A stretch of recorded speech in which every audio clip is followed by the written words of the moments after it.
Nous avons parlé des menaces, bien entendu, dans cette première table ronde qui nous a amené d'Afrique au Proche-Orient et au Moyen-Orient et retour sur le territoire européen et national. Mais aujourd'hui, maintenant, il faut essayer peut-être de se projeter justement sur cette problématique de la réponse policière, réponse judiciaire, réponse militaire, mais également réponse sociale, économique et sociologique, parce que justement, on ne peut pas se contenter d'un appareil judiciaire et pénal, ne peut pas se contenter de faire la guerre. Il faut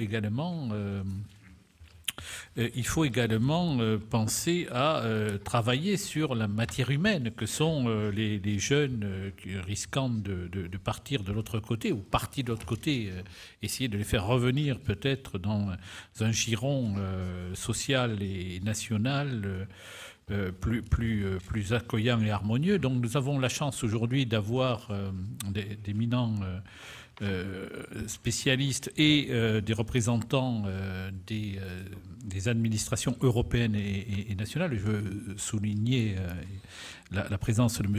Gilles de Kerchove, le coordinateur pour le terrorisme de l'Union européenne, qui nous fait une fois de plus l'amitié de venir participer à nos travaux. Je le remercie très chaleureusement, eu égard à son emploi du temps. Et Jean-François Guéraud, le directeur adjoint de l'UCLAT, l'unité de coordination de la lutte antiterroriste, qui, lui aussi, dans une actualité ô combien chaude, active et troublée, a bien voulu nous accorder quelques moments. Mais la parole d'abord à la recherche avec Jean-Luc Marais, de la Fondation pour la recherche stratégique. On dire qu'il fait partie de ceux qu'on ne présente pas quand on parle de terrorisme, de radicalisation, puisque, comme je dis, il fait partie de la génération de ceux qui travaillent sur le terrorisme d'avant le 11 septembre. On commence à se demander s'il n'y en a pas qui ont travaillé sur le terrorisme après Charlie, donc, mais qui sont déjà vendus comme des spécialistes médiatiques du terme. Non, là, il s'agit d'un travail de longue durée. Scandé par de nombreux ouvrages, et donc je laisse immédiatement la parole à Jean-Luc Marais sur justement cette problématique radicalisation, déradicalisation, où en sommes-nous? Bien, merci Jean-François. Il est vrai que la radicalisation est un mot qu'on entend à peu près partout maintenant et qui a été largement vulgarisé en France, et je pense que la prochaine vague du mot à la mode, ce sera celui de déradicalisation. Alors, donc j'ai 15 minutes, c'est ça? Oui. Bon. Je partirai brièvement de la situation de sécurité actuelle en France pour ensuite définir la radicalisation à l'aune des travaux européens de recherche dans lesquels j'ai été essuyé impliqué, et transatlantiques. Et puis ensuite, j'aborderai cette problématique de déradicalisation, désengagement, en particulier en montrant les enjeux et pratiques en Europe et ailleurs.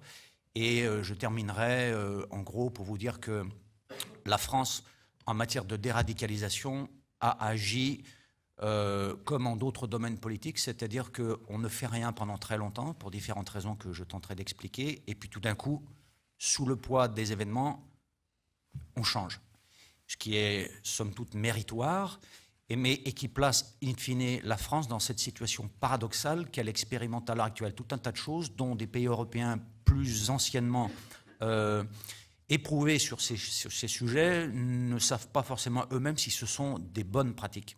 Voilà. Alors la situation actuelle en France, c'est qu'il y a, et je pense que M. Guéraud me confirmera, il y a chaque semaine en France au jour d'aujourd'hui une quinzaine d'individus qui partent en Syrie, plus ou moins directement, alors qu'en Grande-Bretagne, pour la même période à l'heure actuelle, il y en a 5. Et ce phénomène, d'après mes collègues britanniques, diminue en Angleterre. C'est-à-dire qu'ils ont déjà atteint le seuil, ce qui, semble-t-il, n'est pas notre cas. J'éveille aussi votre attention sur un aspect qui est sensible, mais qu'en tant que chercheur, je dois préciser, c'est qu'il y a tout de même une corrélation nette entre les caractéristiques des diasporas d'Europe occidentale, ou l'absence de ces mêmes diasporas en Europe orientale, et le nombre de djihadistes.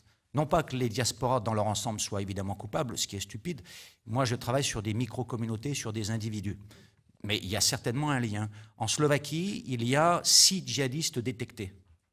En Roumanie, il y en a une douzaine de combattants en Syrie, dont 6 de nationalité roumaine, anciens légionnaires français. Voilà. Donc, la France se trouve avec d'autres pays, comme la Belgique, les Pays-Bas, l'Angleterre, et secondairement l'Allemagne ou le Danemark, avec cette situation qu'elle doit subir une djihadisation, comme on dit techniquement, d'un certain nombre de ses ressortissants.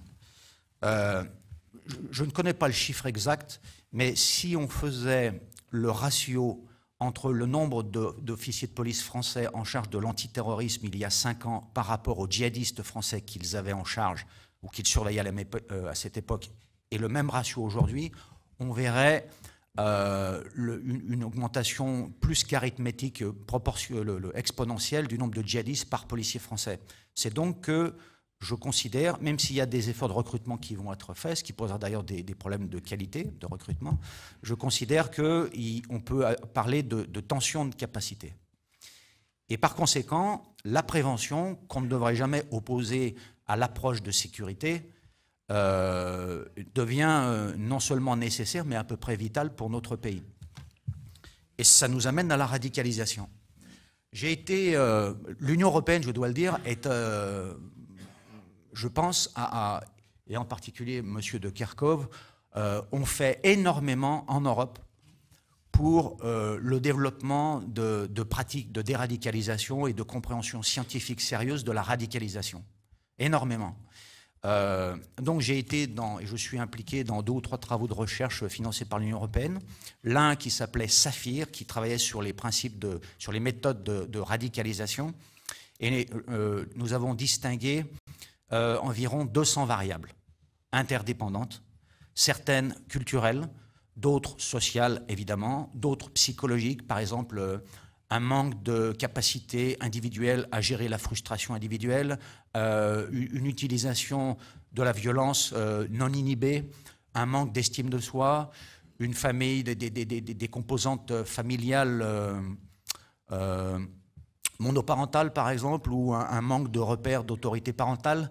Bref, ce que j'essaie de vous dire, c'est que la radicalisation, nous l'avons définie dans le cadre de Saphir comme un processus multivariable, je vous ai expliqué quelques-unes de ces variables, non linéaire, c'est-à-dire que parfois, pour certains individus ou certains groupes d'individus, ça va très vite, ça se ralentit et ça va de nouveau très vite, ou alors ça s'arrête, et pour d'autres individus, ça prend 2 semaines, 6 mois ou 15 ans. Bon. Non linéaire, et c'est une de nos conclusions qui peut être arrêtable à peu près à n'importe quand, à n'importe quel moment de la phase. Il reste à savoir comment et avec quelle chance de succès. Parce que la déradicalisation, ça semble pour nos autorités, pour les médias et pour certains de nos citoyens la formule miracle, mais ça n'est pas la formule miracle parce qu'il y a des problèmes d'échec, il y a des gens qui sont probablement imperméables à tout effort de déradicalisation, et puis il y a évidemment des cas de récidive. J'en parlerai. Donc voilà pour cette notion brève, cette explication brève de la radicalisation. La déradicalisation, pour sa part, je pense qu'il n'y a pas une définition universelle. Pour la bonne et simple raison que, hors du cadre général des définitions fournies par exemple par l'Union européenne, et qui seront rappelées plus tard, que chaque État a sa propre vision de qui est radical. C'est ainsi que l'Arabie saoudite, dans ses programmes de déradicalisation, a une vision du djihadisme qui ne correspond pas forcément à celle des pays d'Europe de l'Ouest. Bien. De la même façon, les États-Unis, j'ai un programme à l'heure actuelle payé par l'Union européenne, la délégation de l'Union européenne à Washington, pour essayer de voir des bonnes pratiques du côté américain pour voir ce qui peut être transposable en matière de gestion des gangs américains latinos et en prison, pour voir ce qu'on peut transposer ici. Et il y a des choses qui sont transposables, même s'il y a des limites. Donc, la déradicalisation, elle peut être de plusieurs sortes. Est-ce qu'on parle de déradicalisation pour empêcher une personne pour convaincre une personne d'être physiquement violente, c'est-à-dire travailler sur une meilleure gestion individuelle, par exemple, c'est une des possibilités d'inhiber son inclination à la violence physique. Ou, autre exemple, est-ce que la déradicalisation signifie essayer de le convaincre par différents moyens de contre-narration, en l'occurrence plutôt sur une base volontaire, que le djihad ne conduit pas au djihadisme, mais le lashkar djihad, le grand djihad, est d'abord un travail sur soi pour devenir une meilleure personne morale et spirituelle. Voilà. Donc, il y a, depuis 2002-2003 en Europe, un développement d'un certain nombre d'expériences. Nous avons observé qu'il y avait une surreprésentation de pays protestants. Je pense que c'est lié à un phénomène, un aspect culturel. Si on regarde certains manuels de protestants du XVIIe siècle aux Pays-Bas, on voit des choses qui expliquent, qui aident un individu protestant à devenir un meilleur citoyen. Donc je pense qu'en quelque sorte, ce qu'ils appellent cette correction émotionnelle et morale reposait dans ces pays d'Europe du Nord sur un socle sociétal. Je ne mésestime pas non plus que pour un certain nombre d'États qui étaient engagés avec les États-Unis en 2002-2003 dans leur guerre contre l'Irak, il y avait tout de même un objectif politique intérieur pour contrebalancer leur engagement avec les États-Unis. En France, vers 2002-2003, les autorités, notre président a estimé qu'on ne faisait pas de déradicalisation. Un des objectifs, c'était de s'opposer à l'administration Bush dans sa politique du re-engineering politique du Moyen-Orient et aussi pour ne pas entraver la posture, les positions de certains régimes arabes amis. Enfin, au plan intérieur, la police, la DST, enfin l'antiterrorisme à l'époque, considérait à raison que la situation était largement gérable. Aujourd'hui, comme je vous l'ai expliqué, je pense qu'il y a des tensions capacitaires. Je pense que nous connaissons de nombreux problèmes et que ça sera largement durable. On peut aussi, par exemple, se poser la question de quelle sera la prochaine terre de djihad après la Syrie, s'il y en a une. Et là, évidemment, la question sensible, c'est est-ce que ça sera une terre de djihad, si elle arrive, si elle existe, qui sera proche de l'Europe, avec de fortes diasporas vivant en Europe, ou non? Bon, ça, c'est une question sensible. Donc, au plan européen, il y a de nombreuses initiatives, interventions, comme on dit, locales, c'est parfois une municipalité comme à Amsterdam, ou des ONG au plan national, comme en Allemagne. Il y a un réseau que je trouve très impressionnant qui s'appelle Violence Prevention Network et qui travaille sur la déradicalisation des djihadistes en prison. Et avec qui, modestement, je travaille pour échanger certaines pratiques et j'apprends beaucoup d'eux. Mais à la fin, j'avais votre attention sur le fait que ce n'est pas une formule magique. La France, maintenant, se retrouve à adopter ce genre d'intervention d'une manière tous azimuts, et c'est très bien. Mais faisant cela, elle met en place des choses dont on n'est pas certain ailleurs que ça marche. Par exemple, cette question de la radicalisation en prison est un immense problème. Le premier exemple de radicalisation en prison qu'on a eu en France, observé, c'est 1971. Donc ça n'est pas neuf. J'ai fait une étude là-dessus en 2006. Et les Pays-Bas, récemment, ont mis en place des corridors dans lesquels, en prison, ils hébergent, ils concentrent des terroristes. Ceci afin d'éviter le prosélytisme en prison. Mais maintenant, ça pose de nombreux problèmes parce que une des caractéristiques du système français, c'est que comme les gens sont arrêtés très préventivement, ils sont condamnés à de courtes peines de prison. En moyenne, je crois, chiffre d'Europol, c'est 7 ans en prison. Et en Espagne, c'est 17 ans. Donc on a un grand turnover en prison. Et c'est un de nos principaux problèmes pour la prison. Donc en isolant ensemble, en mettant ensemble des gens, on crée potentiellement des réseaux qui ne se connaissaient pas auparavant, ce qui, compte tenu des peines de prison qui sont assez courtes, posera un problème à la sortie.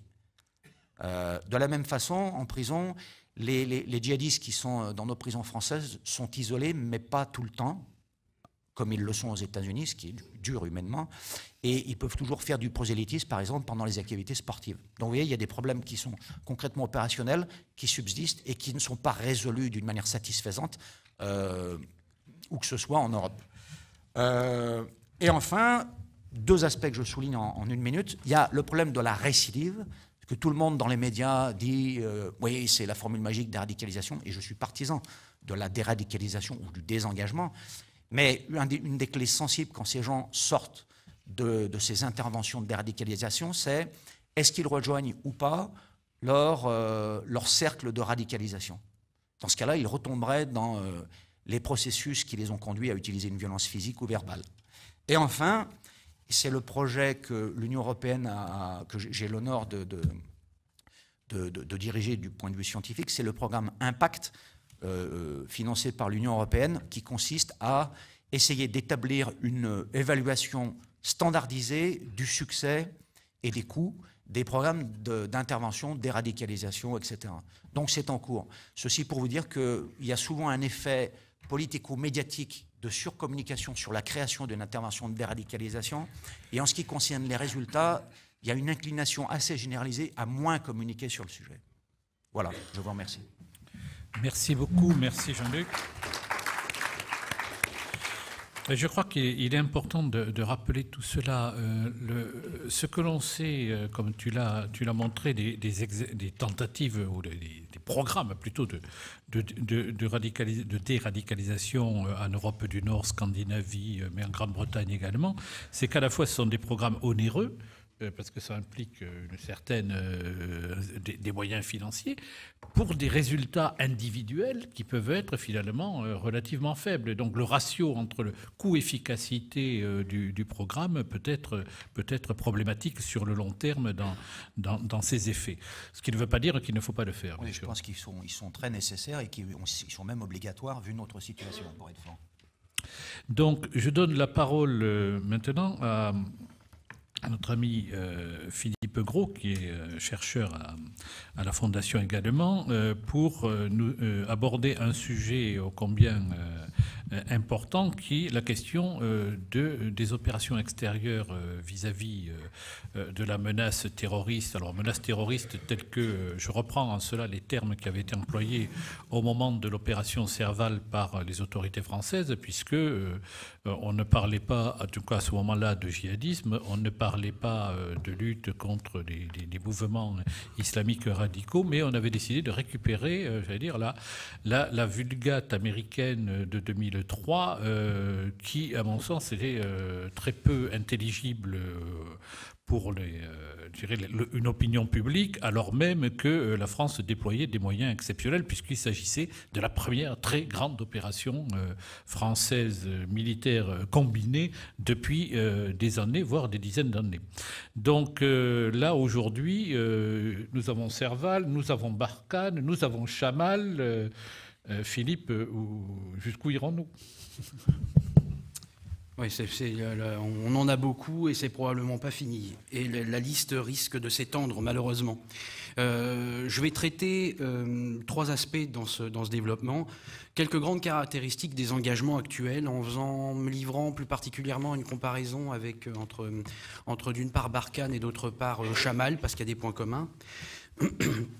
Pardon. Et puis quelques réflexions sur la guerre longue et pourquoi il y a toutes les chances qu'elle dure, sous l'angle de l'engagement militaire tout particulièrement, et puis quelques implications stratégiques et capacitaires. Je ferai également une incise sur le déploiement des forces sur le territoire national. Alors, dans l'engagement de nos forces, donc le principal aspect, ce sont donc les OPEX, la fonction intervention. À cet égard, quand on regarde les stratégies mises en œuvre depuis 2-3 ans, Serval, Barkhane, Chamal actuellement, on a en fait 2 types de stratégies qui sont mises en œuvre, utilisant les forces armées.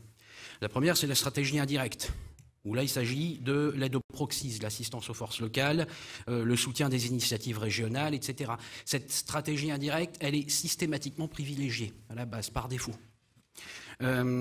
Typiquement, c'était la situation du Mali en 2012. Boko Haram actuellement, je parle de stratégie indirecte sous l'angle des Occidentaux, naturellement. Simplement, comme elle ne fonctionne pas, en mode réactif, toujours, face à une évaluation en urgence d'un niveau de menace qui change, on shift en stratégie directe. Et à partir de là, il y a 2 types de stratégies qui, en fait, au bout du compte, sont utilisées jusqu'à maintenant. Il y a la stratégie d'annihilation. Et là, il s'agit donc d'éradiquer ce qui est devenu un proto-État, structuré, muré, typiquement Serval. Et là, on retrouve en fait, en caractéristiques opérationnelles, une manœuvre aéroterrestre qui reprend les mêmes mécanismes de défaite qu'on retrouve utilisées face à la guerre contre un État. Typiquement les frappes dans la profondeur, la désarticulation du dispositif ennemi, la prise de ses centres déterminants, etc. Ensuite, il y a actuellement, quand il n'est pas possible politiquement, diplomatiquement, etc., de mener ce type de stratégie, il y a, je dirais, le poids moyen de ce qu'on peut qualifier de stratégie d'interdiction ou d'endiguement. Et actuellement, c'est typiquement Barkhane et puis la guerre contre l'État islamique en Irak, extension en Syrie, Inherent Resolve, Chamal, etc. Et donc, il sait pourquoi stratégie d'interdiction? Parce que là, en fait, on se limite par la force des choses à interdire à l'ennemi de mener à bien sa stratégie. Avec des objectifs qui peuvent varier selon le degré de structuration du proto-État en question. Donc il peut s'agir de l'empêcher de mener à bien sa stratégie d'extension, ou alors sa stratégie, au contraire, de consolidation, de paramilitarisation rampante lorsqu'on est dans des zones contestées, typiquement BSS. Ces stratégies font appel à des modes opératoires qui, là encore, sont assez communs aux différents types d'opérations, aux opérations classiques, c'est-à-dire déjà la projection de puissance aérienne et les opérations spéciales, qui vont se procéder en ciblage sur les infrastructures fixes, ciblage sur le ciblage d'opportunité, qui est devenu la norme de la puissance aérienne, la combinaison capteur, frappe, etc., moyen de C2. Et puis, là encore, par ailleurs, les instruments déjà utilisés dans les stratégies indirectes d'appui aux proxies. Alors, on retrouve globalement, dans ces opérations, le même type d'effets recherchés, d'effets obtenus d'une certaine manière, justement, on y reviendra. L'attrition des forces combattantes. C'est intéressant de voir que dans la communication, on en revient au body count pour justifier. Regardez, ça avance. C'est le Pentagone qui dit que, voilà, on a tué 8000 combattants de Daesh. C'est notre ministre récemment qui disait que sur l'année après Serval, il y a 200 djihadistes qui avaient été neutralisés en BSS. C'est également la décapitation du leadership. Le général Allen au Congrès a dit la semaine dernière qu'il confirmait de manière assez affirmative sur le renseignement, dès qu'il y avait la moitié des leaders de Daesh qui avaient été supprimés. Alors sur quelle base? Est-ce que c'est par rapport à l'organigramme reconstitué par les Américains initialement? Il n'a pas précisé, mais bon. Et puis le troisième aspect, c'est la dégradation du système de ressources de l'entité. Donc les frappes contre les ressources pétrolières, les 30 raffineries, les 90 points de collecte de Daesh, c'est l'interception des convois de drogue au Sahel, c'est la mise à jour des caches d'armes, etc. Alors il y a un aspect aussi qui est à relever dans ces opérations, c'est que ce sont des opérations, on va dire, globalement d'intensité moyenne, sachant que la nature de l'intensité est toujours à relativiser. C'est-à-dire, pour les Français, l'intensité d'engagement des forces est maximale. On y reviendra. Cela étant, quand vous regardez en Irak et en Syrie, l'engagement américain est un engagement vraiment calculé sur le très long terme. Et donc, ça, si vous voulez, pour vous donner une idée, on est à peu près à 60 sorties offensives par jour. Sur l'ensemble de la coalition. Pour vous donner une idée, pour la Libye, c'était 50 à peu près, 45-50. Donc là, on est à 20% de plus. Donc il y en a encore sous la pédale, on va dire. Autre aspect, pour les sorties de Rance, les sorties ISR américaines, l'effort américain sur le théâtre OIR, donc Inherent Resolve, c'est approximativement 20%, quoique ça augmente, 20%, 25%, de l'effort fait sur l'ensemble de la zone CENTCOM. C'est-à-dire que les Américains ne mettent pas ça pour l'instant en P1 au regard d'engagement en Afghanistan, Pakistan, au Yémen, etc. Notamment pour les drones, tout particulièrement dans l'usage des drones. L'autre aspect fondamental, c'est la nature des coalitions. Quand vous regardez, vous avez toujours en fait les mêmes. Il y a les Coalition of the Few Willings, on pourrait appeler ça. Alors, en BSS et sur Serval, Barkhane, etc., nous sommes en lead et les autres partenaires sont principalement en appui, fournissent les enablers, enfin, ils contribuent aux enablers en matière de logistique, d'airlift, d'ISR, c'est typiquement toujours. Et puis, ils participent directement aux frappes en Syrie et en Irak. principalement en Irak, quasi exclusivement en Irak, si on accepte la contribution des pays arabes. Ces pays, c'est toujours les mêmes. C'est la Grande-Bretagne, les pays nordiques, Danemark, principalement, qui est très actif, c'est les Pays-Bas, la Norvège. Les Pays-Bas, la Belgique également.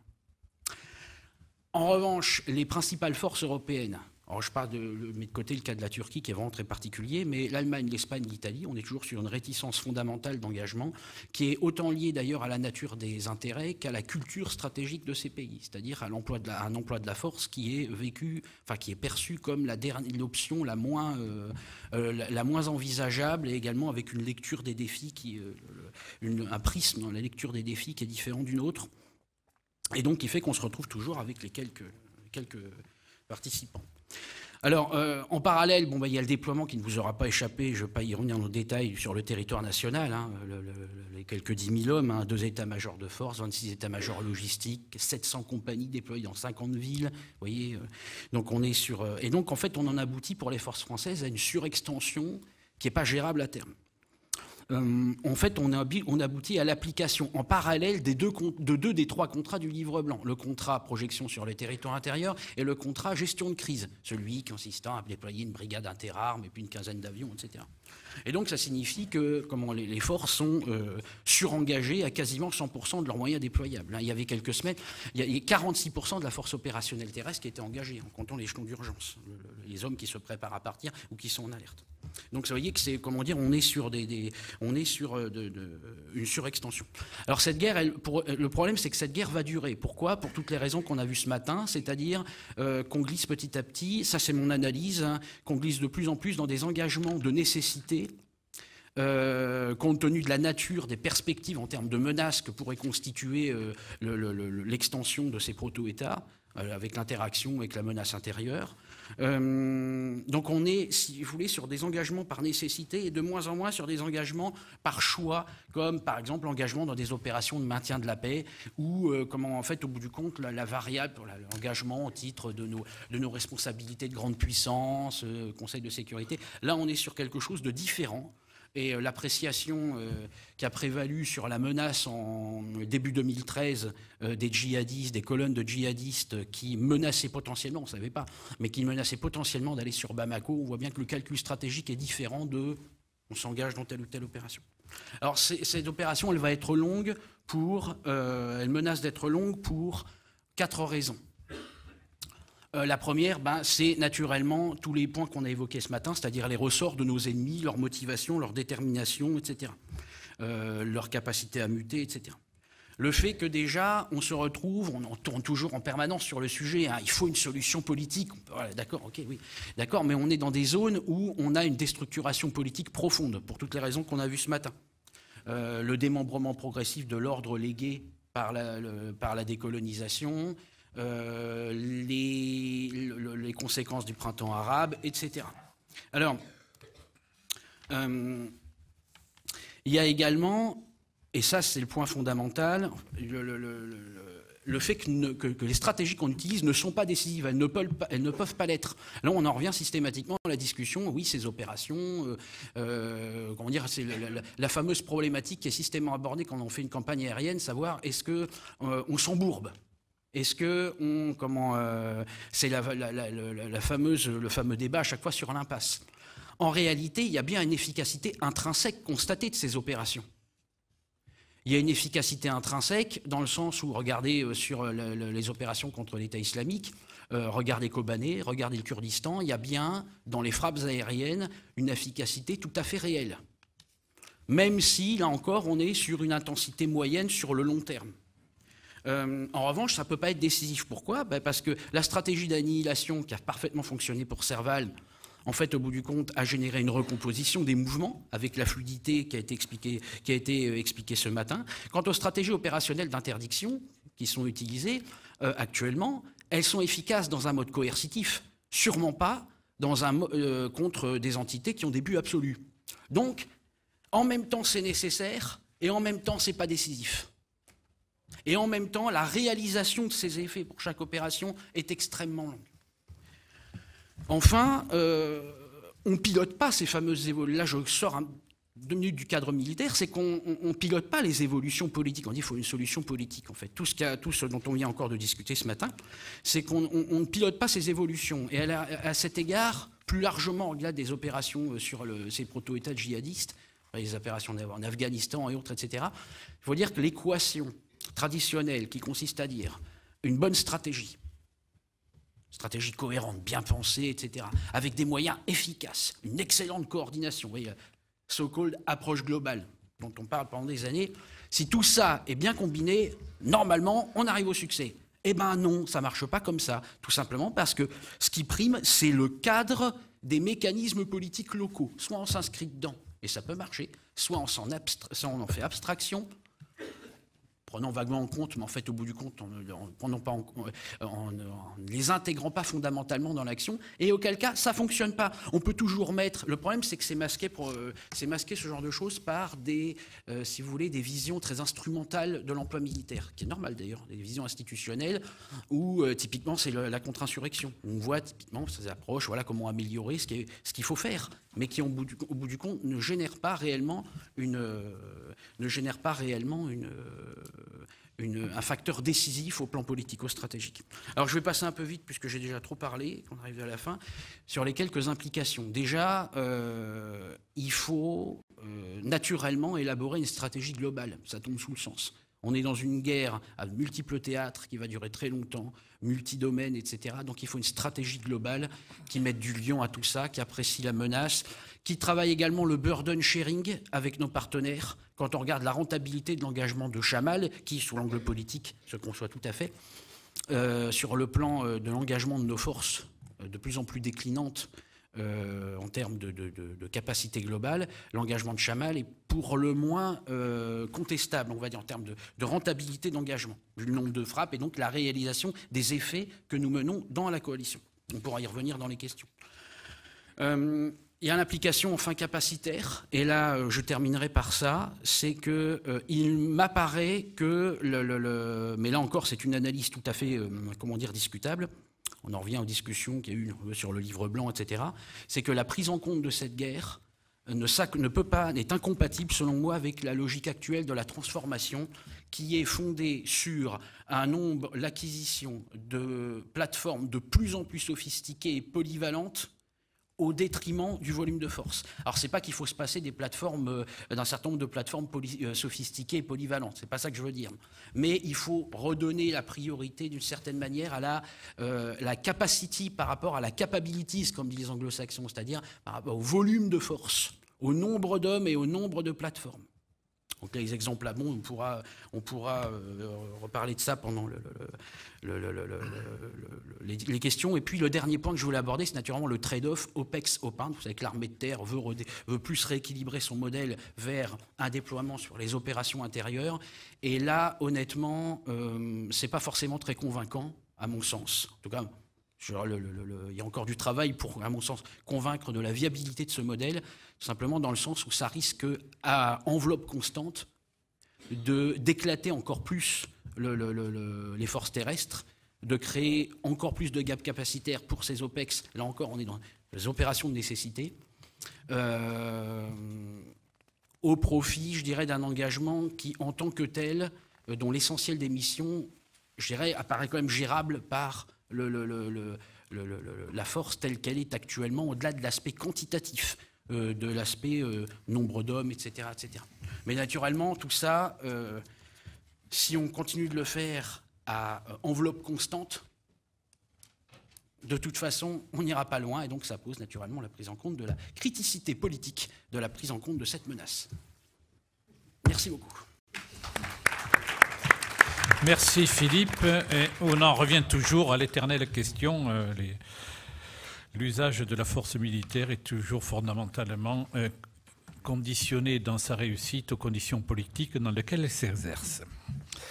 Et donc, après cette première partie de table ronde, donc, qui a été celle des experts, j'ouvre cette deuxième partie avec les gens qui travaillent directement sur la matière vive du terrain, en donnant la parole au commissaire divisionnaire Jean-François Guéraud, qui est le directeur adjoint de l'unité de coordination de la lutte antiterroriste en France, alors qu'il y a une caractéristique tout à fait particulière dans son environnement, c'est qu'il écrit. Et que ses premiers travaux sur le terrorisme remontent à bien avant 2001. Jean-François, tu me corrigeras. Et il a été de cette génération, justement, Jean-Luc également, de ceux qui ont commencé à travailler sur cette matière au plan intellectuel, conceptuel du terrorisme, bien avant le 11 septembre, et en apportant des éléments tout à fait significatifs. Mais il a continué également à travers, je dirais, une réflexion plus large sur la finance criminelle. Donc plusieurs ouvrages sont sortis récemment sous sa plume et que je vous conseille très largement à lire, qui est un peu la face noire de la crise économique et financière qui mérite très très sérieusement à être étudiée. C'est assez édifiant. Mais aujourd'hui, nous allons parler du métier de la lutte antiterroriste et je le remercie infiniment d'être venu nous parler d'une actualité brûlante et douloureuse auquel il est confronté en temps réel. Merci. Merci, mesdames, messieurs, bonjour. Donc, je m'exprime évidemment aujourd'hui qualité de chef adjoint de l'unité de coordination de la lutte antiterroriste. Je serai volontairement très bref afin de laisser un temps large de questions-réponses.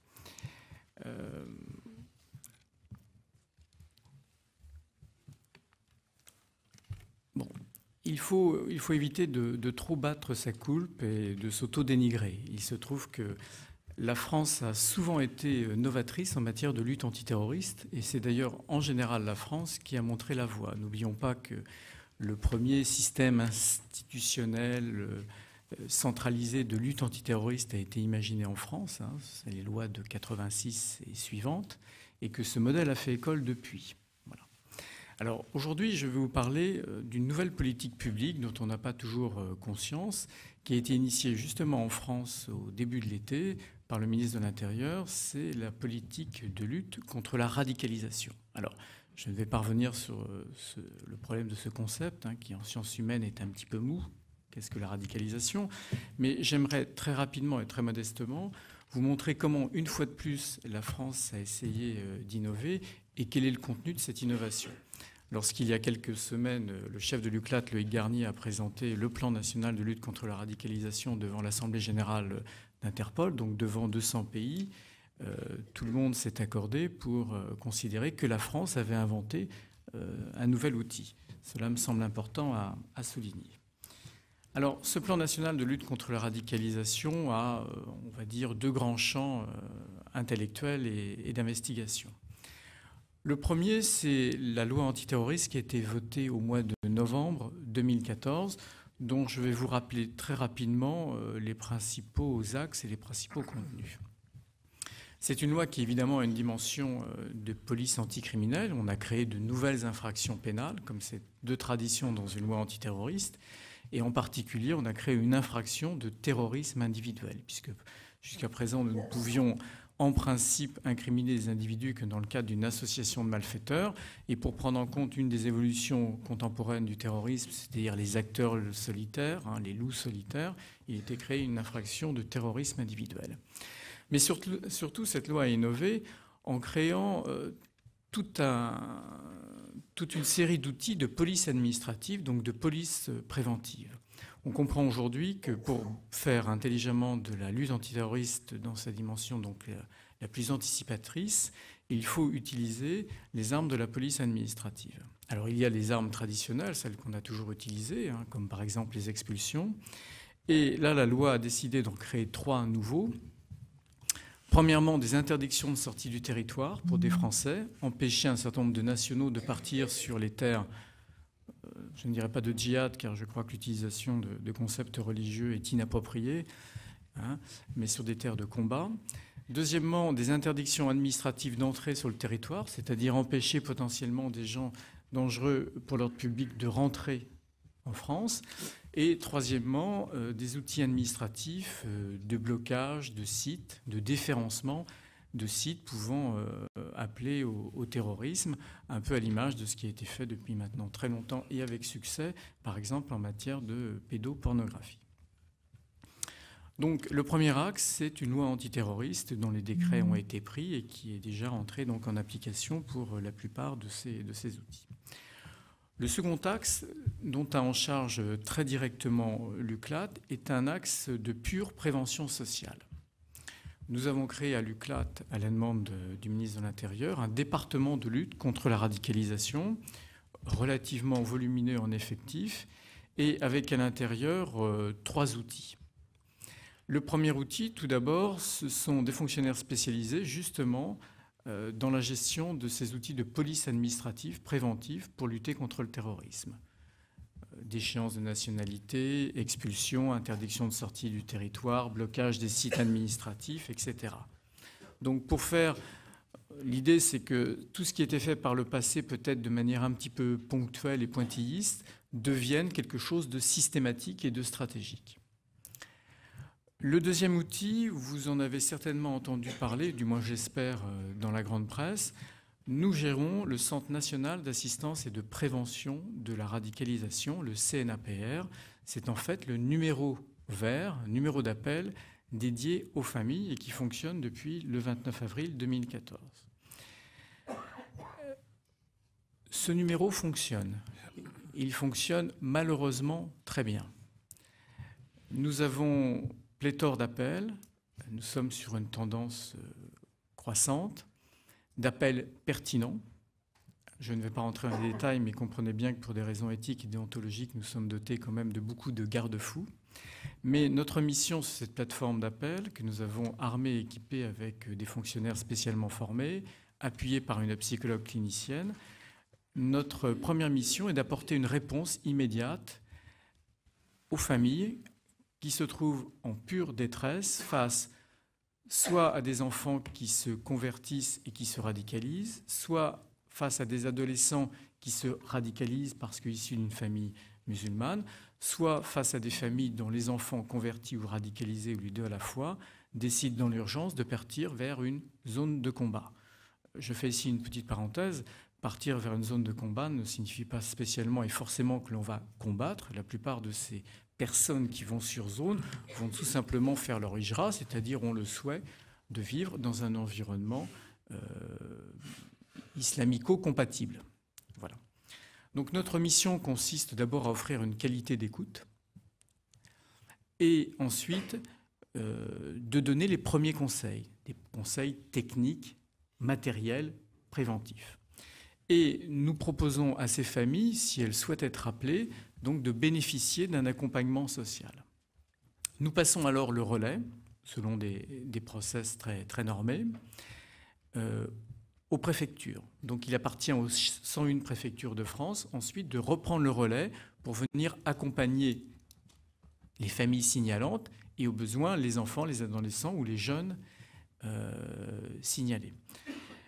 Il faut savoir, je ne vais pas rentrer dans des détails, mais que environ un petit peu moins des 2/3 des appelants sur la plateforme sont des proches, des familiers du premier et du deuxième degré. Donc c'est un excellent indicateur des angoisses françaises face à ces problématiques.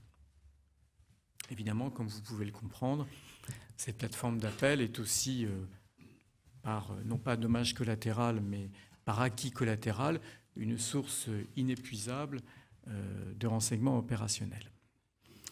Le deuxième outil à côté du CNAPR est celui de la réactivation du travail effectué traditionnellement au niveau des préfectures par les états-majors de sécurité. Il a été demandé à l'UCLAT de centraliser, afin d'offrir au ministre et au directeur général de la police nationale une vision analytique fine. Donc il a été demandé aux états-majors de sécurité des 101 préfectures de se recaler sur la matière de la radicalisation afin que tous les acteurs locaux, publics ou parapublics, puissent, là encore dans des conditions de déontologie très strictes, faire remonter des indices de radicalisation touchant tout particulièrement la jeunesse française. Et donc l'UCLAT, dans ces deux dimensions à la fois de CNAPR et d'état-major de sécurité des préfectures. Nous avons un rôle de coordination, d'agrégation, de chef d'orchestre. Ce qui nous permet aujourd'hui d'avoir une photographie assez intéressante, d'ailleurs qui serait tout à fait passionnante, je pense, pour des chercheurs. Nous avons un matériau, une matière première que nous-mêmes nous traitons et nous analysons, puisque nous sommes dotés, pour pouvoir comprendre cette matière de la radicalisation, d'un département des études et de la prospective avec lequel nous essayons de travailler avec des méthodes classiques de sciences humaines pour permettre au ministre d'avoir un outil d'aide à la décision, à la compréhension tout à fait pertinent. Pour terminer, je voulais dire, juste faire une petite remarque suite aux divers propos qui ont été tenus ce matin. Je me méfie, l'UCLAD se méfie des surinterprétations en termes religieuses ou idéologiques. Voilà. La limite de ce que nous sommes, de ce que je suis moi-même, c'est le fait d'être un policier. Et donc nous avons toujours tendance à voir l'histoire et les réalités humaines à hauteur d'homme, voilà, de manière très modeste. Et en réalité, quand on regarde les choses de haut, on a toujours tendance à apporter aux situations géopolitiques ou aux situations individuelles une lecture intellectuelle qui n'est pas toujours conforme à la réalité. Je ne suis pas sûr que l'explication causale de ce qui se passe dans la zone syro-irakienne ou dans la zone sahélienne soit d'ordre purement politico-religieuse. Je pense que si on occulte tous les phénomènes de prédation ou issus des États ou des sociétés civiles, on ne comprend pas à la fois les causes et les conséquences. Et de même, nous avons au quotidien donc des familles qui nous appellent. Nous voyons quelles sont les motivations qui poussent des individus soit à partir vers des zones de combat, soit à se radicaliser. Bien souvent, l'islam n'est qu'un masque ou un habillage d'autres causalités ou d'autres pathologies. Voilà. Alors ça ne veut pas dire, évidemment, je ne suis pas là pour désislamiser la question, je suis là simplement pour essayer de la nuancer et je crois beaucoup à la complexité des situations. Merci. Merci beaucoup Jean-François pour cette présentation très synthétique et très utile des dernières avancées françaises en la matière. Les derniers événements ont amené des réponses fortes. Celles-ci ont une vertu, je pense, qui est de ne pas être justement des réponses de contingence, mais des réponses de long terme. Et je crois qu'il était très important de le souligner. Bon, quant à je dirais, la pluralité de l'engagement vers les zones de combat, comme tu dis, je crois qu'on est bien d'accord avec Jean-Luc, pour penser qu'évidemment, je dirais que c'est une interconnexion de problématiques psychologiques, familiales, sociologiques, dont, je dirais, la relation à l'islam et la face émergée finalement d'un iceberg beaucoup plus complexe. Donc, il me revient de donner la parole pour la dernière intervention à M. Gilles de Kerchove, coordinateur de la lutte contre le terrorisme de l'Union européenne, qui occupe le poste maintenant depuis un certain nombre d'années, va-t-on dire, et qui, de ce point de vue, a pu avoir une vision sur le long terme de la construction de l'engagement européen en matière antiterroriste, qui, depuis 2001, a fait un saut qualitatif tout à fait considérable, puisque auparavant, il n'était pas réellement dans la logique des institutions, ou sinon, en tout cas, peu traité par les institutions européennes. Et depuis cette date, nous avons une véritable montée en puissance en appui des États membres et en dynamique qui est tout à fait remarquable depuis le mandat d'arrêt européen, les incriminations à caractère terroriste qui viennent appuyer le caractère normatif de la riposte judiciaire, etc., etc. Et aujourd'hui, nous savons qu'il y a eu énormément de réunions qui se sont tenues à Bruxelles depuis les affaires Charlie Hypercacher. Et je crois qu'il est très important que nous ayons un point de situation aujourd'hui. Et je vous remercie d'avoir pris un peu de temps pour venir nous en parler. Merci beaucoup. Merci, M. Daguzan, de votre invitation. Je viens avec grand plaisir. Effectivement, je suis là depuis un petit temps.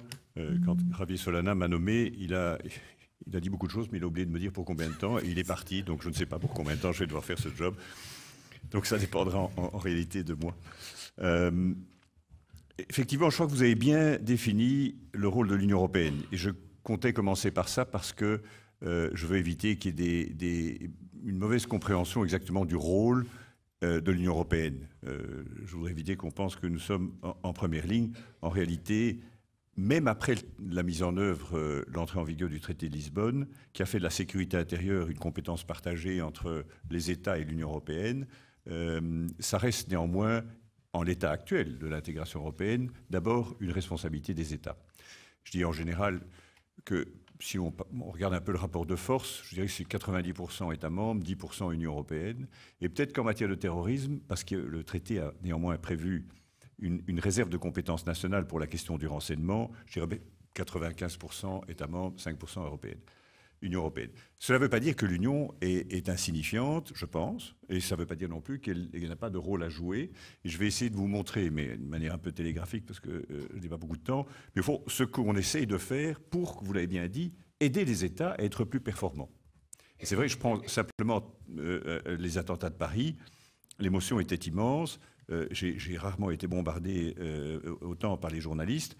Je me situe pendant 4 jours en me disant que ce n'était pas à moi à parler. C'était d'abord à M. Cazeneuve, c'était à M. Valls, c'était à M. Tusk, c'était aux responsables politiques. Évidemment, j'ai commencé à parler après 4 jours, m'étant assuré auprès de M. Cazeneuve que ça ne posait aucun problème. Mais c'était aussi montrer que c'était d'abord une responsabilité française. Alors, on n'a pas intensifié les réunions après Charlie pour les attentats ici à Paris en janvier. Pour être honnête, on est actif depuis longtemps. Et je dois dire que particulièrement depuis janvier 2013. Bon, j'ai été avant dans des fonctions précédentes effectivement associé, et j'ai eu la chance ou la malchance d'être chaque fois là quand il fallait réagir à un attentat terroriste, le 11 septembre, Paris, Londres, etc. Madrid, Londres, etc. Mais il y a à peu près 2 ans, j'ai été alerté, étant belge, par des collègues belges sur un phénomène qui était assez troublant. C'était le nombre de jeunes Belges qui partaient en Syrie et en Irak. Et je me souviens que je faisais à l'époque je fais à peu près tous les 3 mois un rapport au ministre de l'Intérieur et au ministre de la Justice. Je faisais un rapport sur les conséquences du printemps arabe sur la sécurité intérieure de l'Union européenne et plus particulièrement ce qu'il fallait penser de ce qui était passé à In Amenas. Et en passant, je me souviens d'avoir dit, d'attirer l'attention des ministres de l'Intérieur en disant « j'ai le sentiment qu'il se passe quelque chose qui va avoir un grand développement ». Non pas que je sois devin, mais j'avais pu vérifier qu'aux Pays-Bas aussi, ça inquiétait les services de renseignement. Et ce n'était pas encore, honnêtement, une perception collective, partout en Europe, et même dans de grands pays. Je suis venu en mai avec une série de propositions. C'était M. Valls qui était ministre de l'Intérieur à l'époque. Et l'Union européenne, d'une certaine manière, a défini sa politique en mai 2013. Et si vous regardez à peu près ce que j'avais proposé en 2013 et la résolution 2178 des Nations Unies, au fond, ça coïncide pratiquement complètement. Donc on a, depuis, je dirais, mai 2013, quasiment à chaque réunion des ministres de l'Intérieur, essayé d'ajuster le dispositif pour essayer de freiner ce mouvement des jeunes Européens qui partent se battre en Syrie et en Irak, et essayer d'être un peu plus malin la manière de les accueillir quand ils reviennent. Et donc, effectivement, Paris a constitué une sorte d'accélérateur et a cristallisé la volonté politique, et c'est une excellente chose. Alors, qu'est-ce que nous avons fait à la suite de Paris? C'est peut-être ça que je me propose de décrire, ça vous donnera une petite illustration de ce que fait l'Union européenne. Le président du Conseil européen, M. Tusk, a souhaité tout de suite inscrire cette question à l'agenda des chefs d'État et de gouvernement, et donc le 12 février, ils ont adopté une déclaration assez forte, mais qui a été construite par plusieurs filières, la filière des ministres de l'Intérieur et de la Justice au plan interne, la filière des ministres des Affaires étrangères au plan externe, et ensuite aussi les ministres des Finances pour le financement du terrorisme, et aussi les ministres de la Culture. Et donc je voudrais juste illustrer la filière des ministres de l'Intérieur et de la Justice et la filière extérieure. Au niveau interne, ils ont essentiellement voulu se concentrer sur 4 ou 5 problématiques. La première, c'est l'Internet. Que faire avec ce formidable incubateur de radicalisation? On sait que c'est aussi un outil de communication, c'est un moyen de recrutement, c'est un moyen de financement aussi.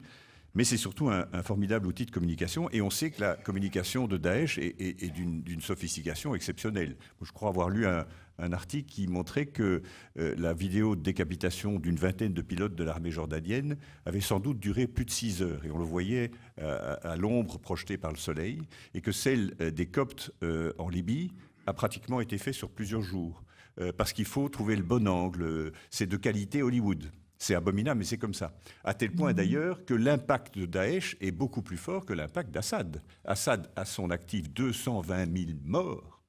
Daesh n'a pas 220 000 morts, mais Daesh est beaucoup plus malin en termes de communication. Et donc ça a un impact énorme. Et donc que peut-on faire par rapport à l'Internet? La deuxième question, c'est qu'est-ce qu'on peut faire pour être plus efficace aux frontières extérieures de l'Union? La troisième, c'est toujours le même sujet. Ça fait des décennies qu'on y travaille. Améliorer la collecte et l'échange d'informations entre les États européens. Le quatrième point que je vais évoquer rapidement, c'est l'aspect judiciaire. Le cinquième point, je ne fais que le mentionner, c'est la question des armes. On a été très choqués en Belgique de découvrir qu'une des Kalachnikov utilisées par Kouachi avait été achetée à Bruxelles pour 300 €. Et il y a beaucoup trop d'armes de guerre qui circulent dans la communauté. Et enfin, tout un volet que moi j'appelle soft, mais qui est très important, qui ne sont pas les politiques sécuritaires, mais qui sont néanmoins essentielles à développer. Alors peut-être illustrer pour l'Internet, il était décidé, et c'est un bon développement je trouve, d'améliorer notre réponse en termes de surveillance, en termes de suppression de sites, et en termes de contre-discours. On en a parlé à plusieurs reprises dans la matinée. Qu'est-ce qu'on peut faire pour être nous-mêmes plus malins dans notre communication? Alors, pour la surveillance, on avait un site, une sorte de plateforme commune à Europol qui s'appelle Check the Web, mais qui était un peu en sommeil et qui était surtout centré sur le Web 1.0 et pas encore très fort sur les médias sociaux. Et les États membres ont décidé de le booster et d'y détacher des experts, mais il faut des experts qui parlent les diverses langues. C'est une bonne chose parce que les petits États n'ont pas les ressources humaines ni financières pour surveiller un web immense. Supprimer les sites, j'ai entendu un certain scepticisme en disant on les supprime, j'entends toujours cet argument, on les supprime et ils renaissent dans la seconde. Oui et non. Je pense que si on était beaucoup plus actif, je sais que le volume est colossal, je pense qu'on pourrait au moins nettoyer le web et protéger, je dirais, la moyenne des gens les plus vulnérables. Le vrai djihadiste qui veut vraiment avoir accès à du matériel épouvantable, il saura comment trouver ça dans le deep darknet, on ne l'empêchera pas. Mais je pense que et il y a plusieurs techniques pour le faire, alors supprimer des sites. Pour le moment, on est en train de construire notre réponse en s'inspirant de l'expérience britannique. Ils ont au sein de Scotland Yard une unité de gens formés qui ont des accords avec les grands de l'Internet et ils font des signalements de sites. Alors, ce n'est pas contraignant, nécessairement comme la loi de novembre 2014, c'est simplement un signalement des sites qui ne sont pas conformes aux chartes d'utilisateurs de ces compagnies. Et Google nous a indiqué que quand les signalements sont faits par l'unité de Scotland Yard, il les supprime dans 93% du temps. C'est assez intéressant. Quand c'est vous ou moi qui faisons un signalement, vous avez un petit drapeau, vous pouvez flaguer quelque chose qui ne vous plaît pas. En moyenne, c'est à 33% du temps. Pourquoi? Parce que nous pouvons diverger sur quelle est l'étendue de la liberté d'expression, qu'est-ce qui est illégal, qu'est-ce qui est dégoûtant, qu'est-ce qui est inacceptable. Et donc, je m'empresse de dire que si nous devons ouvrir le débat sur la liberté d'expression, à mon avis, nous sommes perdus, parce que nous avons en Europe des sensibilités différentes. J'ai passé des années à essayer de négocier une législation sur la lutte contre le racisme. Vous avez en France, et nous avons en Belgique, une loi qui incrimine, par exemple, la négation de l'Holocauste. Dire que M. Le Pen, que Auschwitz est un détail de l'histoire, vous mène devant un tribunal correctionnel en France et en Belgique, pas du tout au Danemark, pas du tout. Vous pouvez le dire aux 20h devant les télévisions en disant tout ça c'est un détail, il y a une conspiration du lobby juif international, ça ne pose aucun problème. Mais donc nous allons essayer de construire à Europol une unité de signalement qui va, en accord avec les unités nationales, essayer d'augmenter le nombre de signalements de sites inacceptables. Sur le positif, c'est un développement auquel je crois, même si je n'ai pas encore de preuves avérées de sa performance et de son efficacité. Je pense néanmoins qu'il faut faire en sorte qu'il y ait plus de voix qui dénoncent, alors on l'appelle comme on veut, le détournement d'islam à des fins criminelles, peu importe, mais qu'il y ait plus de voix qui portent. et notamment sur l'Internet. Le contre-discours, le contre-message. Alors pour ce faire, j'ai été très inspiré par l'expérience britannique, là aussi.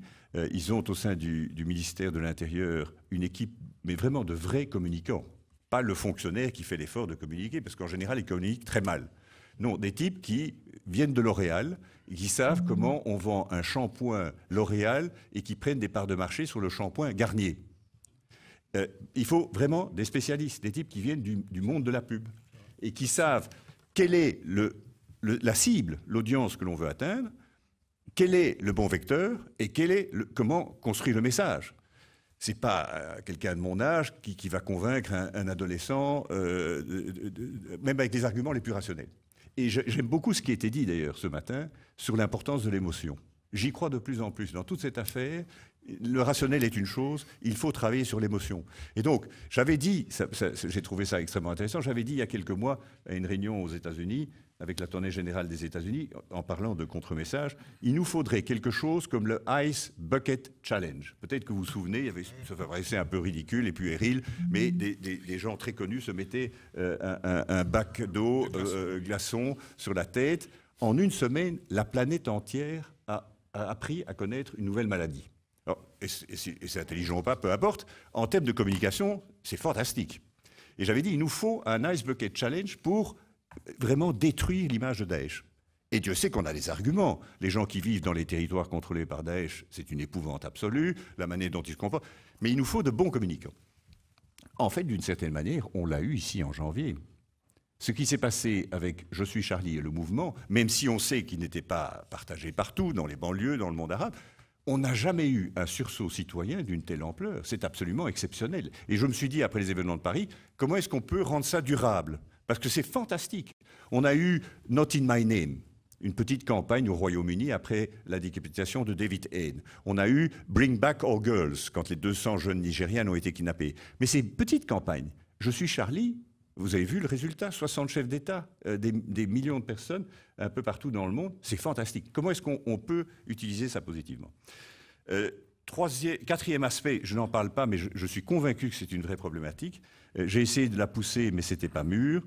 Juste après Paris, c'est la question de l'encryptage, je ne sais pas si le mot est correct, encryption, en réaction aux révélations de Snowden. Les grandes compagnies américaines, et c'est un fait, les 10 premières sont américaines, ont développé des techniques maintenant d'encryptage puissants qui vont jusqu'à décentraliser l'encryptage sur votre téléphone. Donc la maison mère du producteur du service et du téléphone n'a même plus accès au contenu. Et pourquoi le font-elles? Elles le font parce qu'elles ont été extrêmement meurtries des révélations. Parce qu'elles ont eu peur que les clients européens, qui attachent beaucoup d'importance à leur vie privée, se mettent à changer d'opérateur. Se disent, bon, les Américains, de toute façon, ils ont des backdoors, des portes arrière avec la NSA.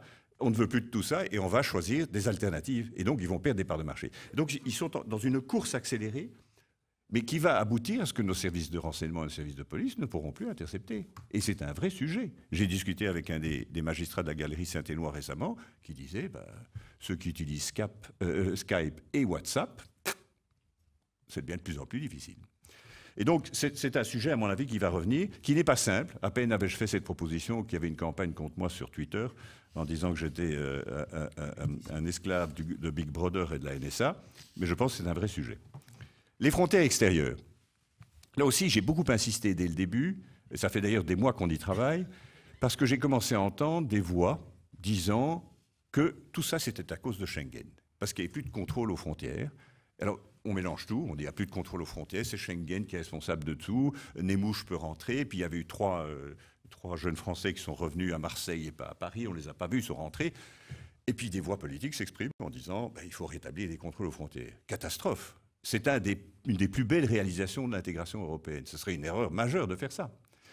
Au contraire, et je suis content de voir que maintenant tout le monde utilise mon expression, j'ai dit dans toute ma communication publique, j'ai dit Schengen est la solution, n'est pas le problème, au contraire. Parce que Schengen, c'est la détermination des mesures compensatoires à la suppression des contrôles aux frontières intérieures. Et donc il faut affiner le dispositif Schengen. Et donc ce que les ministres de l'Intérieur ont décidé, c'est malheureusement pas encore mis en place parce que ça prend du temps, c'est de passer un contrôle systématique, électronique, de tous les documents de voyage des Européens qui passent une frontière extérieure. Aujourd'hui, quand vous arrivez à Charles de Gaulle, je dirais qu'en 70% du temps, c'est un contrôle visuel. On regarde si le passeport n'a pas l'air complètement contrefait. Avec maintenant des passeports électroniques, ça ne devrait pas prendre beaucoup de temps de le passer dans un lecteur et que automatiquement on sache si c'est un passeport contrefait, volé, ou, puisque maintenant la loi de novembre 2014 donne l'autorisation, et je crois qu'il l'a déjà exercé à 6 reprises ou plus, au ministre de l'Intérieur, d'interdire à quelqu'un de sortir du territoire et donc de retirer son passeport. Et donc ça sera mis tout de suite dans la base de données Interpol, et donc si M. X, qui a reçu une interdiction, tout de suite l'appareil l'indiquera. Donc ça, c'est une première chose, je pense, un bon développement. Le deuxième, c'est vérifier si la personne est connue des systèmes des bases de données policières. Là, malheureusement, la législation européenne ne le permet pas en l'état actuel. On ne peut pas contrôler tous les Européens lorsqu'ils quittent ou lorsqu'ils rentrent dans l'espace Schengen. C'est une règle qui date de plusieurs années. J'imagine qu'elle était imposée par le fait qu'on avait peur que quand un jumbo arrive, 500 personnes, le temps de mettre les noms à la main, ça créerait des files extraordinaires. Je pense maintenant on pourrait passer au contrôle systématique aussi du contrôle des personnes, mais il n'y a pas encore d'accord au niveau européen sur cette question. Ce que nous cherchons à faire, c'est d'être plus harmonisés, de sorte qu'à la frontière entre la Bulgarie et la Turquie, ou en Grèce, ou à Helsinki, on le fasse de la même manière. Donc là, il y a, je pense, un élément important sur les frontières. Sur l'échange d'informations, là aussi, c'est un immense sujet. Moi, je cherche en tout cas à développer Europol, qui est quand même une agence qui monte en puissance et dont la qualité s'améliore significativement, soit le hub, excusez-moi de l'anglicisme, où on essaie de rassembler l'information disponible et on cherche s'il n'y a pas ce que nous appelons des hits, c'est-à-dire qu'on puisse croiser les informations et savoir qui sait quoi. Et je crois qu'il y a un énorme potentiel là, je pourrais le développer, je n'ai pas le temps, donc nous travaillons beaucoup à cela. Ça pose la question de savoir si le renseignement est d'accord de travailler avec les données de renseignement peuvent être partagées avec les données policières. C'est un vaste chantier. Je pourrais le développer aussi si vous le souhaitez. C'est encore un chantier en devenir. Il y a beaucoup de progrès à faire sur ce point, c'est un euphémisme. La même chose dans le domaine policier avec Eurojust et avec Interpol, et là aussi je ne développe pas. La dimension judiciaire est très importante, vous avez dit, mais je reste persuadé, et Jean-François Guéraud a commencé par évoquer l'approche française de centralisation des poursuites, la loi de 86.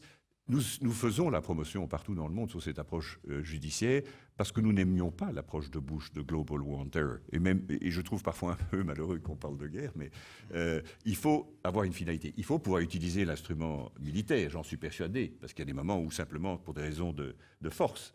Mais ça suppose qu'on ait de bonnes lois. Et j'essaye, mais je n'ai pas encore réussi à convaincre les 28 États membres que nous devrions avoir la même définition de ce que c'est que d'aller à l'étranger pour se battre.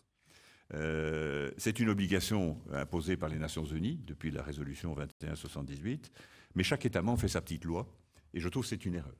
Je pourrais vous donner beaucoup d'arguments. Je trouve le moindre n'est pas qu'on sait trop que les États non démocratiques adorent les obligations de ce type parce qu'ils développent des lois qui sont liberticides pour écraser l'opposition. Et si l'Europe, qui n'est pas encore une puissance politique, mais qui est une puissance normative. Si l'Europe se dote avec 28 États de la même définition, nous pouvons inspirer le monde entier. Donc ça, c'est sur, j'ai parlé des armes, et sous l'aspect plus soft, là, il y a un immense chantier pour la Commission, qui est d'essayer de mobiliser les multiples programmes financiers, compétences qu'elle a dans le domaine de la culture, dans le domaine de l'éducation, dans le domaine de la solidarité, les programmes sociaux, de réfléchir à cette question centrale de la discrimination, de l'antisémitisme et du, je dirais, muslim-islam bashing. Des mouvements comme Pegida en Allemagne, etc. Nous avons 20 millions de musulmans dans la communauté. C'est tout de même un défi auquel il faut réfléchir en profondeur. Et aussi, et là je reprends une expression que j'aime bien et que l'ancien président Sarkozy utilisait, je suis convaincu qu'il faut développer, même si on dit que ça ne doit pas être trop lié à la religion, un islam européen et pas un islam en Europe. Je pense quand même qu'il y a quand même quelque chose de cela aussi.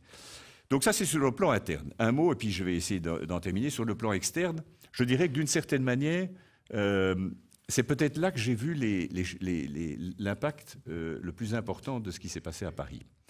Pourquoi? Parce qu'au plan interne, on y travaillait depuis longtemps. Les ministres des Affaires étrangères, je ne me souviens pas qu'ils aient consacré dans le passé de longs moments sur la seule question du terrorisme. Évidemment, passer des longs moments sur la Syrie ou des longs moments sur la Libye, mais pas en tant que tel sur le terrorisme. Ils ont adopté des conclusions, honnêtement, qui sont extrêmement ambitieuses et qui vont demander un énorme effort et un énorme investissement au service européen d'action extérieure.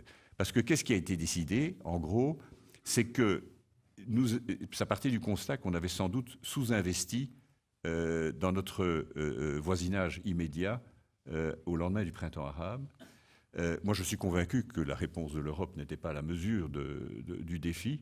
On a fait beaucoup mieux dans les Balkans. Et donc, partant de ce constat, les ministres des Affaires étrangères ont décidé de vraiment maintenant investir de manière très importante en termes politiques, en termes de transfert d'expertise, en termes de support au renforcement des capacités des pays du pourtour de la Méditerranée. Parce qu'après tout, bon, je ne suis pas un grand géopolitologue, mais on voit bien que ce n'est pas la zone sur laquelle les Américains vont continuer d'investir. C'est notre voisinage immédiat. La Libye est quoi, à 200 km de Rome. On a entendu ces groupes indiquer que Rome était la prochaine victime. Nous sommes maintenant confrontés à une immigration colossale. Et c'est la première fois, je dois vous avouer, en 7 ans, que je m'interroge sur les interconnexions entre immigration illégale et terrorisme. Je ne l'ai jamais fait en 7 ans, parce que j'ai toujours essayé de dire que je ne voulais pas que l'on mêle les deux problématiques, parce que l'asile, c'est déjà pas la même chose que l'immigration illégale, qui est encore moins la même chose que la criminalité. Là, je pense qu'il va falloir être attentif et développer des réponses adéquates. Donc, les ministres des Affaires étrangères ont esquissé un certain nombre de pistes pour s'engager plus, avec les pays du pourtour. Et moi, je privilégierais 3 États en termes d'engagement politique du plus haut niveau. La Turquie, bien entendu, on en a parlé. C'est le pays de transit. C'est un pays qui est déterminant pour la solution en Syrie et avec lequel nous devons être engagés autrement que dans une approche technocratique sur l'élargissement. Et peut-être l'erreur qui a été commise dans le passé, c'est que la Turquie était considérée dans un rapport technocratique sur l'ouverture et la fermeture des chapitres de l'acquis communautaire et pas suffisamment politiquement. Et moi, depuis maintenant 2-3 ans, j'y vais très régulièrement pour essayer de trouver des solutions sur cette affaire des combattants qui partent en Syrie et en Irak. L'Égypte, c'est difficile pour des raisons de respect des droits de l'homme, mais c'est tout à fait essentiel parce qu'un de mes raisonnements, qui est peut-être un peu simpliste, de nouveau, je ne suis pas un grand géopolitologue, mais c'est qu'une des grandes raisons de ce qui se passe là-bas est due au sentiment dans le monde sunnite qu'ils perdent la partie face à la montée en puissance de l'Iran. Et comme l'a dit le président Obama lors du sommet sur la prévention à Washington la semaine dernière, il y a une guerre par procuration, a war by proxy. Et très nettement, il y a de l'argent qui vient du Golfe, il y a des soutiens de Jabhat al-Nusra et de Daesh qui n'ont qu'un seul but, c'est taper sur l'Iran. Pourquoi ? Parce que l'Iran est la puissance qui est en train de monter. Si nous avons un accord sur le nucléaire, ce qui semble pas impossible, nous allons lever les sanctions.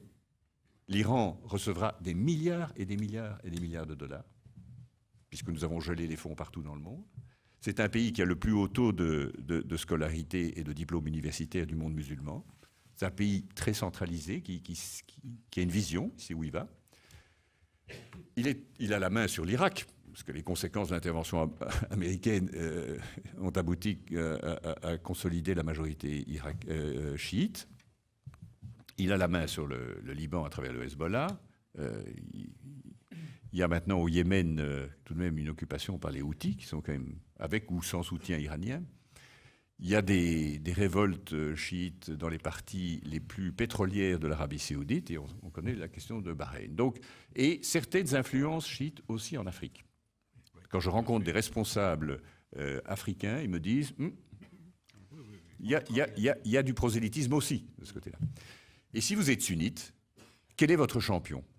L'Égypte a été, pendant les 3 ou 4 ou 5 dernières années, essentiellement centrée sur ses problèmes internes.